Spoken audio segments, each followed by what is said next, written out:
사도행전 8장 우리 1절에서 8절 오늘 말씀인데요. 우리 함께 찾으셔서 함께 읽도록 하겠습니다. 사도행전 8장 1절에서 8절 말씀인데요. 오늘은 이제 한 절씩 저랑 교독하도록 하겠습니다. 저부터 1절 읽고요. 마지막 8절은 우리 함께 읽도록 하겠습니다. 저부터 1절 읽겠습니다. 사울은 그가 죽임당함을 마땅히 여기더라. 그날에 예루살렘에 있는 교회에 큰 박해가 있어 사도 외에는 다 유대와 사마리아 모든 땅으로 흩어지니라. 경건한 사람들이 스데반을 장사하고 위하여 크게 울더라. 사울이 교회를 잔멸할새 각 집에 들어가 남녀를 끌어다가 옥에 넘기니라.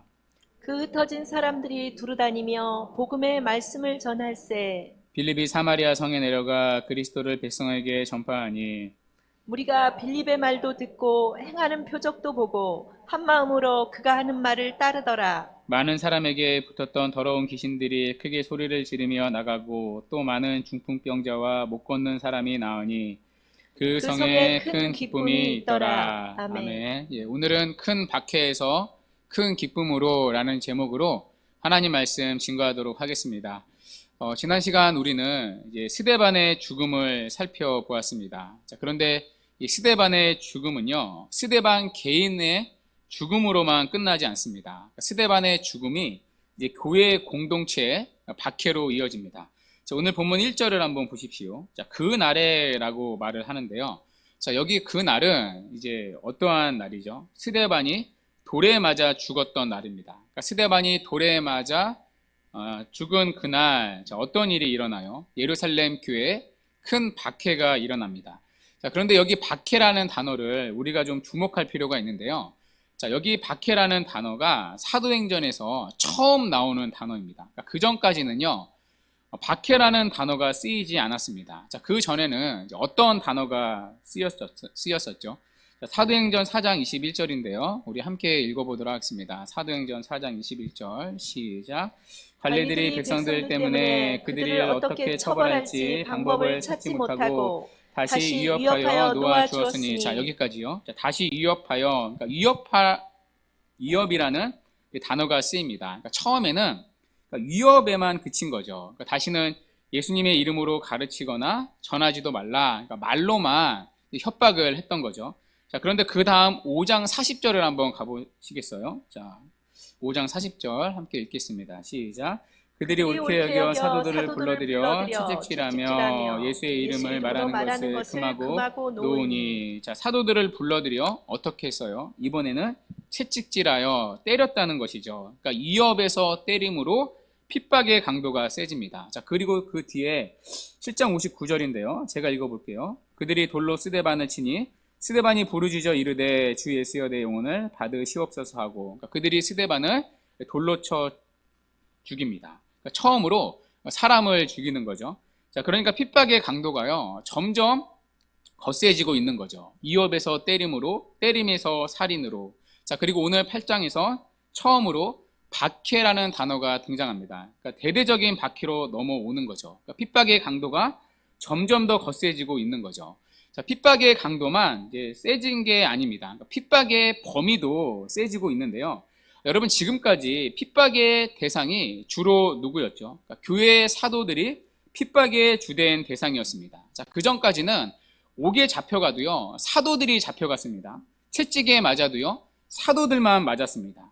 돌에 맞아 죽어도요, 스데반과 같은 교회 지도자들이 죽었습니다. 지금까지는 주로 핍박의 타겟이 누구였느냐? 교회 지도자들이 핍박의 대상이었습니다. 그런데 오늘 8장부터는요, 핍박의 강도뿐만 아니라 범위가 넓어집니다. 1절에 뭐라고 말해요? 교회라고 말합니다. 그러니까 8장부터는요, 이제 교회 전체가 박해를 받습니다. 사도들이 아니라 예루살렘 교회 전체가 박해를 받기 시작을 하는 거죠. 핍박의 범위가 넓어진 것이죠. 그래서 오늘 1절을 한번 다시 보십시오. 누가는요, 그냥 박해라고 말하지 않습니다. 박해는 박해인데 어떤 박해냐? 큰 박해라고 말합니다. 여기 크다라는 말은요, 헬라어로 메가스라는 단어인데요. 이 단어에서 파생한 영어 단어가 메가라는 단어입니다. 영화관 중에 메가박스 있지 않습니까? 또 아이스크림 중에 메가톤 바가 있습니다. 이때 메가는 이제 100만 배라는 뜻이죠. 그러니까 이 메가라는 단어가요, 오늘 박해라는 단어 앞에 쓰이고 있습니다. 자, 교회가 박해를 당하는데 어느 정도의 박해인가? 메가톤급의 박해라는 것입니다. 그러니까 그만큼 예루살렘 교회가 당하는 핍박이 우리의 상상을 초월할 정도의 메가톤급 박해였다는 것입니다. 자, 그런데 이 큰 박해의 중심에 여러분 누가 있습니까? 바로 사울이 있습니다.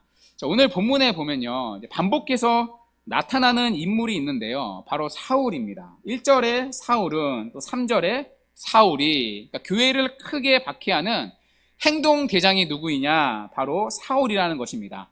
자, 사울은요, 우리가 이제 지난 시간에 살펴봤듯이 스데반의 죽음을 승인한 자였었죠. 그러니까 물론 스데반을 직접 죽인 건 아닙니다. 자, 그때는 뒤에서 스데반의 죽음을 간접적으로 조정을 했습니다. 그러니까 배후에 있었던 거죠. 자, 그런데 그 뒤에 있던 사울이 이제는 전면에 나섭니다. 그러니까 이제는 맨 앞에 앞장서서 교회 탄압을 이제 주도하고 있습니다. 자, 그런데 사울이 어느 정도로 교회를 박해했느냐? 큰 박해. 그러니까 지금까지 경험하지 못한 메가톤급의 박해가 시작됐다는 것입니다. 자, 특별히 누가는요, 이 메가톤급의 박해를요, 구체적으로 설명하고 있는데요, 큰 박해를 세 가지 모습으로 설명하고 있습니다. 자, 그 세 가지 모습이 오늘 본문 3절에 나오는데요. 3절 우리 한번 같이 읽어볼까요? 시작. 사울이 교회를 잔멸할세 각 집에 들어가 남녀를 끌어다가 옥에 넘기니라. 자, 첫 번째, 사울이 교회를 잔멸했다고 말합니다. 여기 잔멸은요, 헬라어로 리마이노라는 단어인데요, 그러니까 사나운 짐승이 시체를 갈기갈기 찢는 행위를 말합니다. 자, 우리가 동물의 왕국 같은 데를 보면요, 사자가 얼룩말을 끝까지 따라 뛰어가서 얼룩말을 잡습니다. 자, 그리고 그 잡은 얼룩말을 머리부터 발끝까지 뼈만 남겨두고 온 살을 발라 먹습니다. 자, 그게 바로 오늘 본문의 잔멸이라는 뜻입니다. 그러니까 맹수가 연약한 짐승을 잡아다가 뼈만 남기고 완전히 다 뜯어먹는 거, 그게 잔멸이라는 뜻입니다. 그러니까 그만큼 사울이요, 사나운 짐승처럼 엄청난 증오심을 가지고 교회를 없애려 했다는 것입니다. 자, 두 번째, 자, 집집마다 들어갔다고 말합니다. 자, 교회를 박해하는데 왜 집마다 들어가요? 자, 그 당시 교회가 가정교회였기 때문이죠. 자, 그 당시는요, 오늘날처럼 이렇게 예배당 건물이 없었습니다. 자, 대신에 어디에서 예배하고 모였죠? 가정에서 모여서 예배를 드렸습니다. 자, 그런데 가정에서 모이니까 한 군데서 다 모일 수 없었겠죠. 뭐 3,000명, 5,000명이 한 가정에서 다 모일 수 없었겠죠. 그러니까 집집마다 나눠서 모였을 것입니다. 자, 그런데 사울이 어떻게 해요? 집집마다 찾아 들어가서 사람들을 끌어내어 감옥에 가두었다고 말합니다. 그러니까 온 예루살렘을 누비면서 집집마다 다 쑤시고 다녔던 거죠. 여러분, 이 정도면 보통 열심이 아니지 않습니까? 그러니까 교회를 죽이는 일에 그냥 눈이 그냥 뒤집힌 거죠. 자, 그만큼 교회를 잔멸하려 했다는 것입니다. 자, 특별히 이 3절에 끌어다가라는 말은요, 그러니까 질질 끌어내다라는 뜻입니다. 그러니까 그만큼 사울이 폭력적이고도 잔인하게 교회를 핍박했다는 것입니다. 자, 세 번째, 자, 끌어다가 옥에 가두었는데, 여러분 가둔 대상을 보세요. 3절에 보면 남녀를 끌어다가 옥에 가두었다고 말합니다. 그러니까 남자만 질질 끌려간 게 아니라 여자도 질질 끌려갔다고 말합니다. 자, 원래 여러분 유대인들 전통에서는요, 여자와 아이는 손대지 않습니다. 예를 들어 그 당시 정부에 저항하는 어떤 운동이나 집회가 열리지 않습니까? 자, 그러면 여자들은요, 잡아가지 않았습니다. 그러니까 보통은 이제 힘을 빼기 위해 남자들만 잡아다가 가두었습니다. 남자들만 가둔 이유는요, 나름대로 그들이, 그러니까 기사도가 있어서 그런 게 아니라, 킹스맨이 아니라 여자를 사람으로 보지 않았기 때문입니다. 자, 그런데 사울은 지금 어떻게 하죠? 남자뿐만 아니라 여자들도 질질 끌고 가서 옥에 가두었습니다. 그러니까 그만큼 사울은요, 아예 교회를, 그러니까 잔멸하려 했다는 거죠. 그러니까 단순히 타격 정도가 아니라 아예 그냥 교회의 씨를 말리려 했다는 것입니다. 자, 그래서 누가는 이 박해를 묘사할 때 큰 박해라고 표현한 것입니다. 자, 그리고 이 큰 박해의 결과가 무엇이냐? 자, 본문 1절인데요. 우리 1절에 그날에부터 우리 다시 한번 읽도록 하겠습니다. 그날에 시작. 그날에 예루살렘에 있는 교회에 사도 외에는 다 유대와 사마리아 모든 땅으로 흩어지니라. 아멘. 아멘. 여러분, 큰 박해의 결과가 무엇이죠? 사도들 외에는 예루살렘에 남은 자가 없었다고 말합니다. 그러니까 사도들을 제외한 전 교인이 박해를 피해 흩어지게 되었다는 거죠. 자, 그러면 여기서 질문이 생깁니다. 왜 사도들은 흩어지지 않았는가? 그러니까 왜 사도들만 예루살렘에 남았는가? 자, 여기에는요, 두 가지 해석이 있는데요. 하나는 이 사도들이 박해에 주된 타겟이 아니었기 때문이라는 해석입니다. 그러니까 이 당시 예루살렘 교회를 구성하는 유대인들은 두 부류가 있었다고 했죠. 헬라파 유대인들과 히브리파 유대인들. 자, 그런데 돌에 맞아 죽은 스데반은 여러분 어느 쪽 유대인이에요? 헬라파 유대인이에요? 아니면 히브리파 유대인이에요? 죽은 스데반은 헬라파 유대인이었습니다. 자, 그런데 그래서 이 당시 박해의 주된 타겟이 누구였냐? 스데반과 같은 헬라파 유대인들이었다고 말합니다. 자, 그런데 사도들은요, 히브리파 유대인이었습니다. 그러니까 이스라엘에서 태어나서 이스라엘에서 쭉 자랐던 히브리파 유대인이었죠. 자, 그러니 사도들은 핍박으로부터 어느 정도 비껴갈 수 있었다고 말합니다. 그러니까 이런 이유로 사도들은 예루살렘에 그냥 남아 있었다는 해석이 있습니다. 그러나 저는 개인적으로 이 해석보다요, 이 두 번째 해석을 지지를 하는데요. 자, 두 번째 해석은 왜 사도들만 예루살렘에 남았는가? 자, 그들은 끝까지 예루살렘 교회를 지키려 했기 때문이라고 말합니다. 그러니까 예수님이 말씀하신 여러분 선교의 시작이 어디이죠? 예루살렘과 유다와 사마리아와 땅끝까지 내 증인이 되리라. 그러니까 선교의 시작점이 예루살렘 아닙니까? 자, 그런데 아직 예루살렘 선교가 끝난 게 아닙니다. 아직 예루살렘 안에서도 복음을 들어야 할 수많은 사람들이 있었을 것입니다. 자, 그러니 사도들은 예루살렘을 지키는 것이 사도된 그들의 의무라고 생각했을 것입니다. 자, 그래서 그들은요, 폭력과 위협이 난무하는 핍박의 현장 예루살렘을 끝까지 지켰던 것입니다. 자, 그리고 사도들을 제외한 나머지 성도들은 하나같이 흩어지게 되었습니다. 자, 그런데 여러분 전 교인이 어디로 흩어져요? 유대와 사마리아와 모든 땅으로 흩어지게 되었습니다. 자, 그런데 여러분 이들이 흩어진 이 방향의 순서 예수님이 주신 미션의 방향과 똑같지 않습니까? 자, 사도행전 1장 8절인데요. 오직 성령이 너에게 임하시면 너희가 권능을 받고 예루살렘과 온 유대와 사마리아와 땅끝까지 이르러 내 증인이 되리라 하시니라. 예수님이 사도들에게 미션을 주십니다. 이때 복음이 확장되는 지리적 이동의 흐름이 나옵니다. 예루살렘과 온 유대와 사마리아와 모든 땅들. 자, 그런데 이 지리적 이동의 흐름이요, 오늘 본문에 그대로 나옵니다. 유대와 사마리아와 모든 땅들. 자, 실제로 흩어진 사람들이요, 이 순서대로 복음을 전합니다. 자, 그 증거가 4절에 나오는데요. 흩어진 사람 중에 이제 빌립이라는 사람이 있습니다. 이 빌립은 앞서 6장에서 뽑힌 7 집사 중에 한 사람이었습니다. 자, 그런데 흩어진 빌립이 복음을 전하러 내려간 곳이 어디예요? 사마리아라고 말합니다.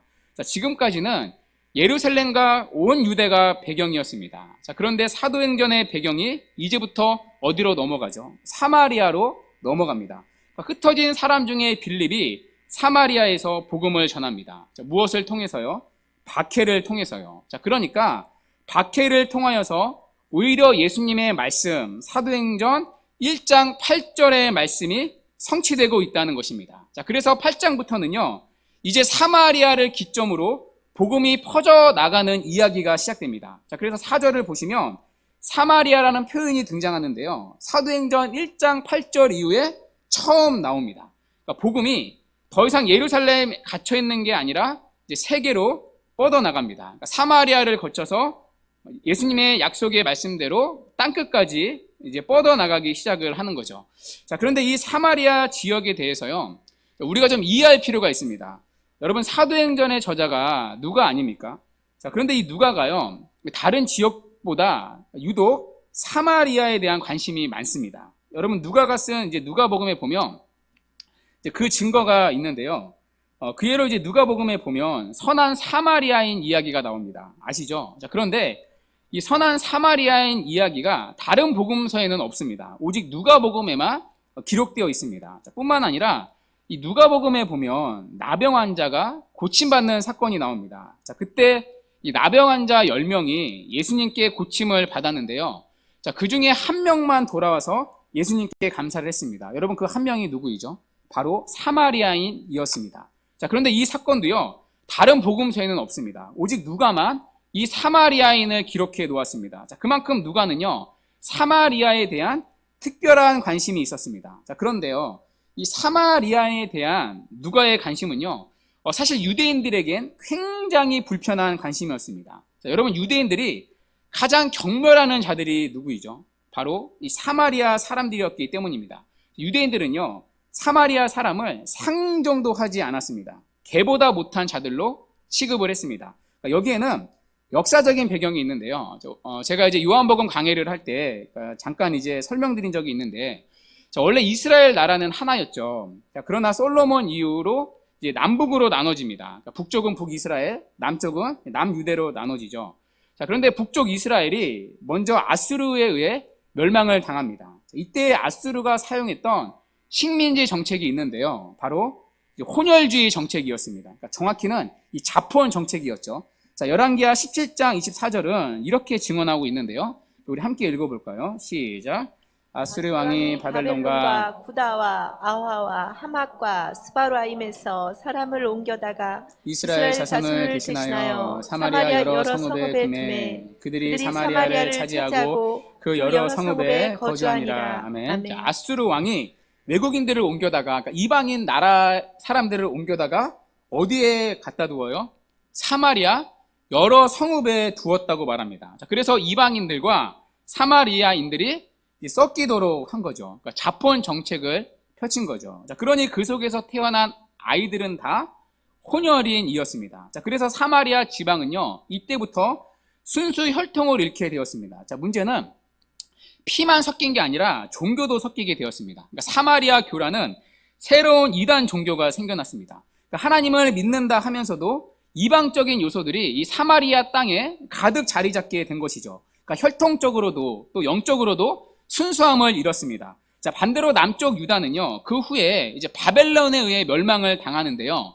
자, 바벨론은 자폰 정책을 사용하지 않았습니다. 그러니까 덕분에 남쪽 유대는요, 순수한 혈통을 지킬 수 있었습니다. 자, 그래서 유대인들이요, 사마리아인을 잡종으로 여겼습니다. 저들은 유대인도 아니고 사마리아인도 아니고 저들은 잡종이다. 그러니까 사마리아 사람들을요, 이방 사람들보다 더 부정한 자들로 취급을 했습니다. 어떤 랍비의 기록에 보면 이런 기도가 실제적으로 실려 있었는데요. 하나님 아버지, 하나님이 이 세상 사람들을 부활시킬 때 사마리아 사람들은 하나도 일어나지 못하게 하옵소서. 굉장히 잔인하죠. 그러니까 그만큼 유대인들은요, 사마리아 사람들을 증오하고 멸시하였습니다. 자, 그래서 유대인들은요, 사마리아 땅을요, 지나가지 않았습니다. 그러니까 사마리아 땅은 더러운 땅이었기 때문이죠. 저주의 땅. 그래서 심지어 그 땅을 밟고 오는 양들은요, 제물로도 쓰지를 않았습니다. 그러니까 메드인 사마리아, 그 산을 받지를 않은 거죠. 그러니까 더러운 땅을 밟았기 때문이죠. 자, 그러다가 이 사마리아와 유대인들이 결정적으로 갈라진 사건이 일어납니다. 자, 이 사건이 언제 일어나느냐? 포로에서 돌아올 때 이제 일어나는데요. 그 남유다 사람들이 이제 바벨론 포로에서 돌아옵니다. 자, 그때 돌아온 이제 사람들이 무너진 예루살렘 성전을 다시 세웁니다. 그러니까 성전 재건축을 하는 거죠. 자, 그런데 그때 이제 사마리아 사람들이 와서 우리도 함께 성전 짓는 일에 함께 하겠다고 말합니다. 자, 그런데 유대인들이 그 제안을 오케이 할 리가 없었겠죠. 사마리아 사람들의 제안을 아주 그냥 차갑게 거부합니다. 그러니까 배척을 했던 거죠. 자, 그러니까 사마리아 사람들이 마음이 크게 상한 거죠. 우리도 어쨌든 아브라함의 후손인데 진짜 쟤네들 해도 너무한다. 그러니까 성전 짓는 일에 참여도 못하게 하고, 그러니까 사마리아 사람들이 너무나 큰 수치심과 경멸을 느낀 거죠. 자, 그래서 이들이 어떻게 하느냐? 그림신 산에, 그러니까 북이스라엘에 있는 그림신 산에 자기들만의 성전을 지었습니다. 여러분, 유대인들의 입장에선 성전은 하나밖에 없습니다. 예루살렘 성전밖에 없습니다. 자, 그런데 사마리아 사람들이요, 성전을 따로 짓습니다. 그리심 산에 자기들만의 독자적인 성전을 짓습니다. 자, 그러니 유대인들의 입장에서는 사마리아 사람들이 완전히 이단인 거죠. 자, 더군다나 어느 순간부터 이제 사마리아인의 성경론이 바뀌기 시작합니다. 여러분, 사마리아 사람들은요, 구약 성경 중에 모세 오경만 인정을 했습니다. 여러분, 누구와 같은 입장이죠? 여러분, 사도행전 안에서 모세 오경만을 인정한 자들이 누구였죠? 사두개인들이었죠. 자, 그런데 사마리아인들도 모세 오경만 인정을 했습니다. 자, 그런데 그 이유가 사두개인들과는 이제 결이 다릅니다. 자, 왜 사마리아인들이 모세 오경만을 인정했는가? 여러분, 선지서나 역사서를 보면요, 이스라엘의 정통성이 어디에 있죠? 다윗 왕조에 있습니다. 그러니까 다윗 왕조를 중심으로 선지서나 역사서가 기록되어 있습니다. 자, 그런데 다윗 왕조는요, 북이스라엘이 아니라 남유다 아닙니까? 자, 그러니 선지서나 역사서를 사마리아인들이 인정할 수가 없는 거죠. 그러니까 인정하는 순간 스스로 자신들의 정통성을 스스로 부정하는 것 아닙니까? 그러니까 자기들한테 굉장히 불리한 거죠. 자, 그래서 어떻게 하느냐? 다윗 왕조의 이야기가 실려 있는 선지서나 역사서를 구약에서 잘라내기 시작합니다. 자, 그러고서는 딱 남은 모세 오경만을 성경으로 만든 거죠. 자, 그래서 사마리아인들은요, 자기들만이 가지고 있는 성경책이 따로 있었습니다. 자, 그러니 유대인들의 입장에선 이들은 완전히 이단인 거죠. 예루살렘 성전이 아닌 자기들만의 성전을 만들었다? 거기다가 다윗 왕조를 거부한다? 이건 뭐 이단 중에도 아주 악질인 거죠. 이방인들보다 더 악하다고 생각을 했습니다. 자, 이런 이유로 유대인들은 사마리아 사람들을요, 심판의 대상으로 봤습니다. 하나님이 저들은 그냥 버린 민족이다. 그러니까 딱 낙인을 찍은 거죠. 그러니까 이들이 구원을 받는다? 절대로 있을 수 없는 일입니다. 이들은 그냥 몽땅 심판받아 마땅한 자들입니다. 자, 그래서 유대인들은요, 사마리아 사람들을요, 상정도 안 했습니다. 이 갈등이 예수님 오실 때까지 있었습니다. 자, 그러나 예수님은요, 사마리아인에게 구원의 문을 닫은 적이 한 번도 없습니다. 자, 실제로 예수님이 이 땅에 오셨을 때 예루살렘으로 올라가시는데 여러분 어디를 지나서 가시죠? 요한복음 4장에 보면 사마리아 땅으로 지나가십니다. 자, 거기서 예수님이 우리가 잘 아는 수가성 사마리아 여인을 만나주신 것 아닙니까? 예수님의 구원의 계획에는 이 사마리아 사람들도 들어가 있었습니다.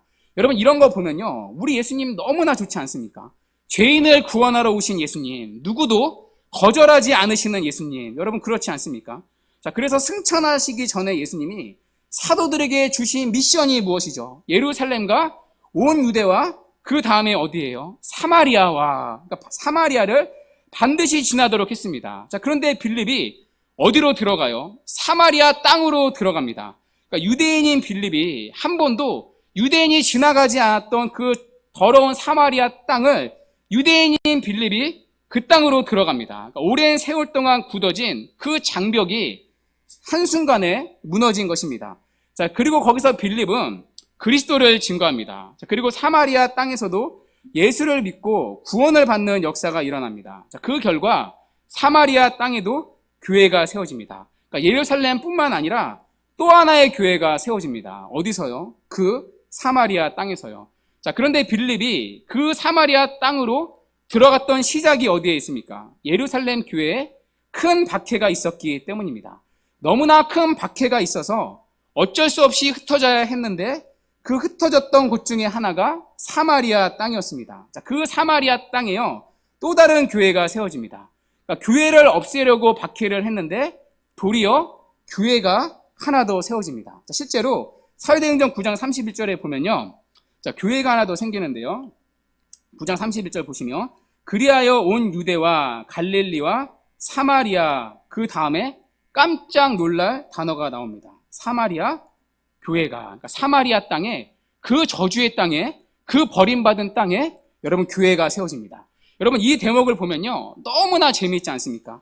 여러분 이 본문을요, 사도들의 관점이 아니라 사내들인 공회의 관점에서 생각해 보십시오. 자, 사내들인 공회는 지금까지 계속해서 교회를 핍박해 왔습니다. 자, 이들은 교회를요, 아예 잔멸하려 했습니다. 자, 그런데 보십시오.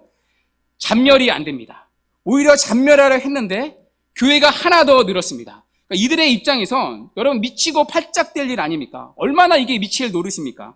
이들은 처음에 쉽게 생각했을 것입니다. 저들이 믿는 예수라는 자만 죽이면 이 소동은 끝날 것이다. 자, 그래서 그들은요, 기어코 예수를 죽였습니다. 자, 그러나 그들이 죽인 예수는 죽음에서 부활하셨고요. 부활하셨을 뿐만 아니라 그분은 하늘에 오르시어 지금도 당신의 택한 백성들을 불러내어 교회를 세우시고 그 교회를 지키고 계십니다. 자, 그래서 사도행전은요, 사도들의 이야기가 아닙니다. 여러분, 제가 사도행전 첫 시간에 했던 말 기억나십니까? 사도행전은 사도들의 행전, 사도들의 이야기가 아니라 예수님의 이야기라고 말씀을 드렸습니다. 승천하신 예수님께서 여전히 사도들을 통해 교회를 다스리시는 이야기가 사도행전의 이야기입니다. 자, 그래서 교회는요, 세상이 절대로 잔멸할 수가 없습니다. 자, 사내들인 공회는요, 예수님을 죽이면 끝날 거라고 생각을 했습니다. 자, 그러나 예수님을 죽였는데, 여러분, 그 뒤에 누가 나타나요? 베드로가 사도행전 초입에 나타납니다. 자, 그런데 베드로는요, 놀랍게 그리스도를 닮은 사람이었습니다. 베드로는 예수님이 하셨던 말씀을 똑같이 전했고요, 예수님이 하셨던 기적을 똑같이 일으켰습니다. 그러니까 예수님을 죽였는데 예수님을 닮은 사람이 뒤이어 나오는 것입니다. 자, 그러다 세상은요, 베드로를 잡아 위협을 했습니다. 자, 그런데 뒤이어 스데반이라는 자가 나옵니다. 자, 그런데 스데반도요, 예수님과 오버랩 되고 있습니다. 자, 우리는 스데반의 죽음에서 예수님의 모습을 발견할 수 있었습니다. 누가는 이 스데반의 죽음을요, 예수님과 똑같은 죽음으로 묘사를 했습니다. 그러니까 그들은 그리스도를 죽였지만 그리스도를 닮는 사람들이 계속해서 나오고 있다는 것입니다. 자, 그러자 이번에는 사울이 스데반을 죽입니다. 자, 그리고 교회를 아예 잔멸하려 했습니다. 이번에는 정말 마지막이다, 너희들 끝장이다 생각했을 것입니다. 자, 그런데 스데반이 죽으니까요, 여러분, 오늘 누가 나타납니까? 빌립이라는 자가 나타납니다. 자, 그런데 여러분, 오늘 이 빌립의 사역을 보십시오. 누가가 빌립의 사역을 묘사하고 있는데요, 여기에는 누가의 의도가 있습니다. 자, 빌립을 보면요, 예수님의 사역이 오버랩됩니다. 그러니까 빌립의 사역을 보면 예수님이 떠오르도록 누가는 묘사하고 있습니다. 이거를 캐치를 해야 되는데요.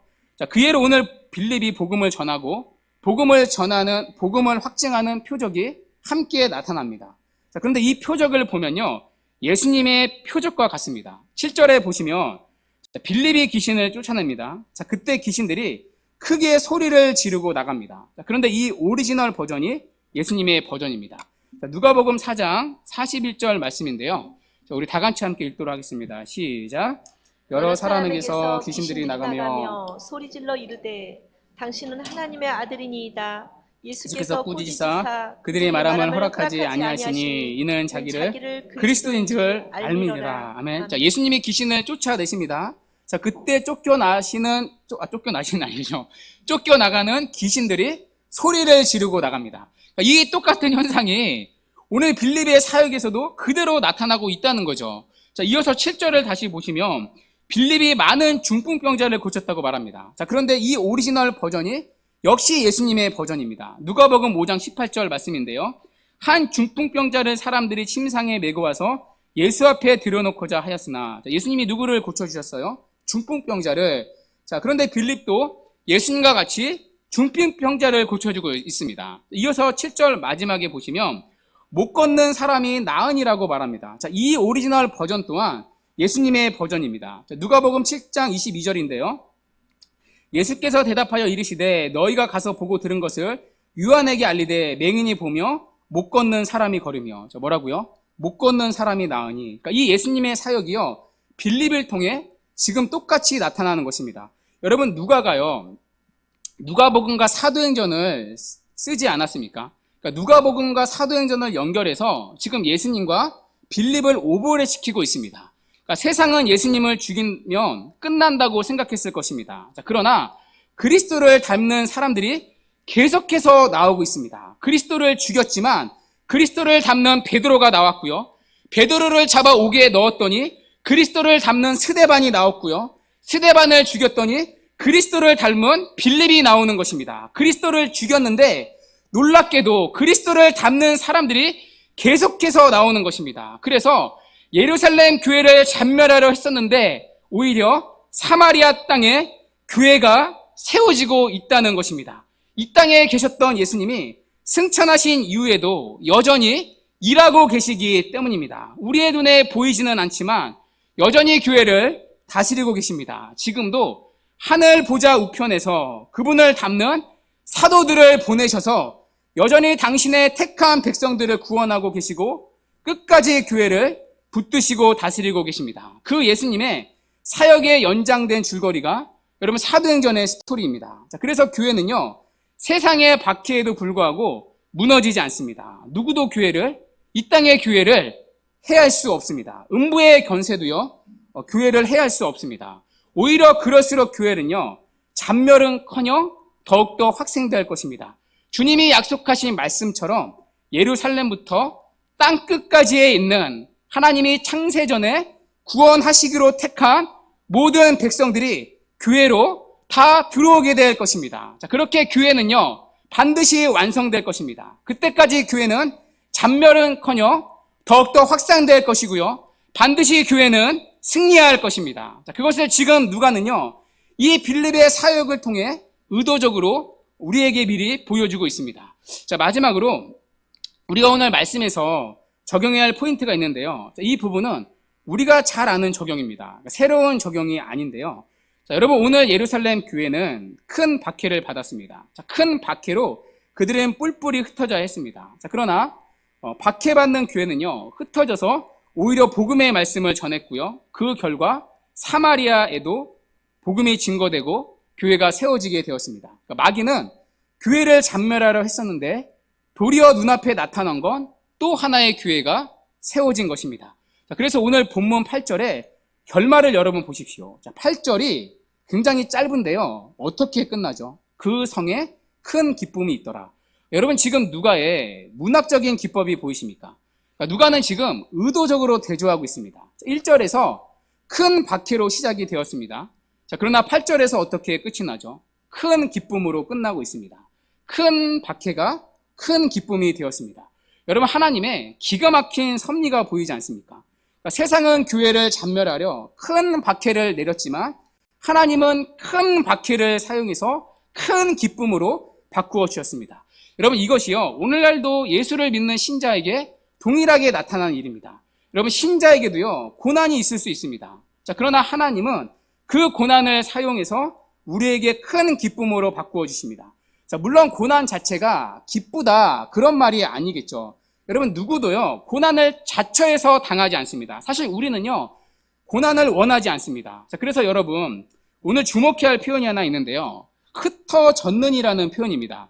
자, 흩어지니라, 이 표현이 오늘 본문에 2번 나옵니다. 1절에 흩어지니라, 4절에 그 흩어진 사람들이. 자, 그런데 여기 흩어졌다는 단어가요, 모두 헬란 말로 디아스피에로라는 단어입니다. 자, 이 디아스피에로라는 단어에서 흩어진 자를 뜻하는 디아스포로라는 말이 나왔습니다. 자, 그런데 원래 이 디아스피에로라는 동사는요, 농부와 관련된 단어입니다. 그러니까 씨앗과 관련된 단어입니다. 그러니까 농부가 씨를 뿌리는 행동을 표현하는 동사입니다. 자, 그런데 뿌리되 사방으로 두루 흩어 뿌리는 것이 디아스피에로라는 단어입니다. 여러분, 이때 농부의 입장에서 보면요, 씨를 뿌리는 일이 농부의 입장에서 보면 능동적인 일입니다.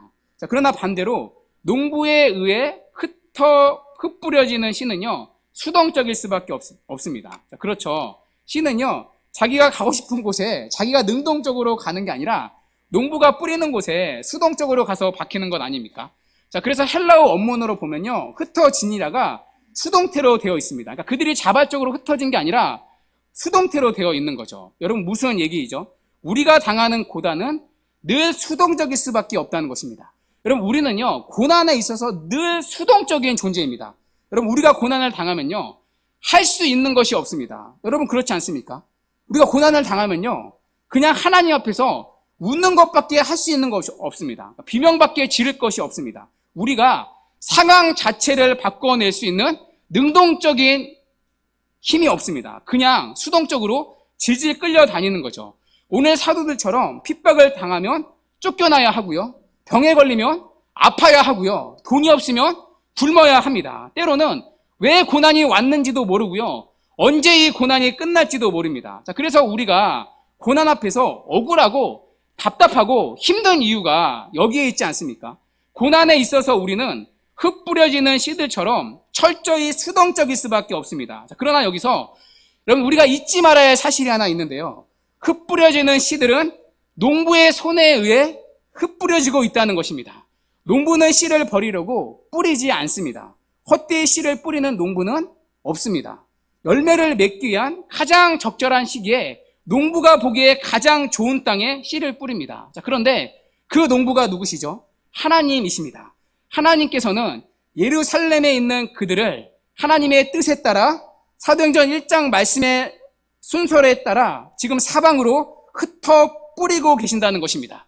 우리의 눈에 보기에는 여러분 사울이요 이 모든 일을 벌이는 것처럼 보입니다. 자, 그러나 사실은 하나님께서 역사의 주도권을 가지시고 하나님의 섭리 가운데 이 일을 이끌어 가신다는 것입니다. 자, 그렇게 우리의 핍박과 우리의 고난과 힘듦을 이끌어 가십니다. 자, 그래서 오늘도 우리에게 일어나는 모든 역사의 주인은요 하나님 한 분뿐이십니다. 순교가 일어나고 교회가 위축되고 핍박을 받아서 사람들이 살 길을 찾아 뿔뿔이 흩어지는 것 같지만 여러분 모두가요 지금 하나님의 손 안에서 일어나는 일입니다.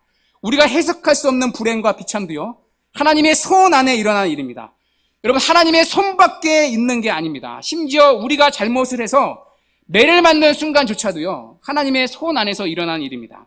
하나님이 나를 사랑 안 하셔서 이런 어려움을 주시는구나. 여러분 절대로 그렇게 생각해서는 안 됩니다. 우리가 해석할 수 없는 고통이긴 하지만 하나님이 다스리시는 역사 안에서 일어나는 일입니다. 좁게 보면 짧게 보면 실패인 것 같고 안 되는 것 같고 돌아가는 것 같고 불행인 것 같아도 나만 안 되는 것 같아도 역사와 만물의 통치자이신 하나님의 손 안에 있는 말입니다. 요즘 말로 너는 다 계획이 있었구나. 그 말처럼요. 하나님은 다 계획이 있으십니다. 물론 우리는 그 계획을 다 알 수가 없습니다. 그래서 고난이 우리가 힘든 거죠. 나중에 뒤돌아서야 보이는 것이 있습니다. 아, 그때 그 고난이 이거를 위함이었구나. 아, 그때 고난 가운데 하나님이 함께 하셨구나. 뒤돌아서야 보이는 하나님의 섭리가 있습니다. 어떤 것들은요, 천국에 가서야 알 수 있는 것들이 있습니다. 자, 그러나 우리의 눈에 보이지 않았을 뿐이지 확실한 건 그때도 하나님이 일하고 계셨다는 것입니다. 사람이 보기에는 사울이 이 모든 사태를 이끌어가는 것처럼 보이지만 사실은 하나님께서 역사의 주도권을 가지시고 이 일을 이끄시고 계신 것처럼 하나님은 오늘도 우리에게 일어나는 모든 일들, 특별히 고난을 이끌어가고 계십니다. 자, 그래서 아무리 큰 고난이라 할지라도요, 절대로 고난이 우리를 죽이지 못합니다. 여러분, 우리가 겪고 있는 고난이 아무리 고통스러운 일일지라도요, 고난이 우리의 주인이 아니기 때문입니다. 우리에게는 고난이 우리의 주인이 아니라 고난의 주인이 따로 계십니다. 그 고난의 주인은요, 사랑이 많으시고 선하시며 나를 구원하기 위해 아들을 내어놓으신 선하신 하나님이십니다. 그 선하신 하나님이 오늘도 역사의 주권을 가지시고 우리의 고난을 사용하여 우리를 오늘도 기쁨의 자리로 우리가 모르지만 이끌어가고 계십니다. 주 안에 사랑하는 여러분, 이 사실을 믿는 은혜가 있기를 바랍니다. 우리가 고난을 지날 때 필요한 건요, 막연히 잘 되겠지 하는 막연한 기대감이 아닙니다. 고난을 이기는 힘은요, 막연한 기대감이 아니라 여러분 믿음입니다. 요즘 사람들이 하는 말처럼 이 또한 지나가리라 그런 막연한 기대로 하루를 그저 보내는 게 아니라 우리는 그분을 믿는 믿음 안에서 여러분 고난을 이기는 자입니다. 여러분 주님이 우리에게 주신 이 땅의 최고의 선물은요, 여러분 믿음입니다. 이 땅을 사는 동안 우리가 하나님을 인정하고 하나님을 의지하고 매 순간 하나님을 신뢰할 때 여러분 우리의 인생은요 살만한 용기와 생명과 힘이 생깁니다. 그래서 성도는 단순히 고난을요 수동적으로 당하는 자만이 아닙니다. 수동적일 수밖에 없는 고난의 자리이지만 성도는 그 자리에서 적극적으로 해야 할 일이 있는 여러분 복된 자들입니다. 그게 바로 여러분 믿음이죠. 고난의 주인이 하나님이시다. 고난이 우리의 주인이 아니라 하나님이 내가 당하는 이 모든 고난의 주인이시고 그 하나님이 지금도 고난을 당신의 뜻대로 신실하게 이끌어가고 계신다. 그 믿음으로 주어진 고난의 자리를 주님과 함께 묵묵히 걸어가는 것입니다. 여러분 그게 바로 성도이죠. 그렇게 눈에 보이는 현실이 아니라 믿음의 눈으로 고난을 바라봐야 합니다. 여러분 액면 그대로 보면 뭐가 보입니까? 스데반이 죽고요. 큰 핍박이 일어나서 성도들이 다 흩어졌습니다. 핏덩어리 같은 어린 교회가 핍박 때문에 멸망하는 것 같았는데 너무나 놀랍게도 하나님은 그 기회를 가지고 당신의 말씀을 성취하시는 통로로 이 핍박을 사용하고 계십니다. 눈으로 볼 때는 불행한 것 같아 보였지만 말씀이 성취되고 있다는 것입니다. 그 결과 사마리아 땅에도 교회가 세워지고 큰 기쁨이 있었다고 말합니다. 큰 박해로 시작된 그 고난이 큰 기쁨이 되었습니다. 그러므로 주 안에 사랑하는 여러분, 우리에게 일어나는 모든 일들을 눈에 보이는 대로 보는 것이 아니라 그 모든 일의 주인이신 살아계시고 역사의 주관자 되시는 하나님을 믿음으로 보는 은혜가 있기를 바랍니다. 어떠한 상황일지라도 믿음으로 그분을 신뢰하며 또 한 주를 여러분의 자리에서 살아내는 은혜가 있기를 바랍니다. 사울의 큰 박해를 사용해서 큰 기쁨으로 바꾸어진 하나님이 우리의 삶 역시 신실하게 반드시 인도해 주실 것입니다. 그러므로 이번 한 주도 이 하나님을 신뢰하심으로 주어진 자리를 믿음으로 묵묵히 걸어가는 복된 은혜가 있기를 주님의 이름으로 간절히 축원합니다. 아멘.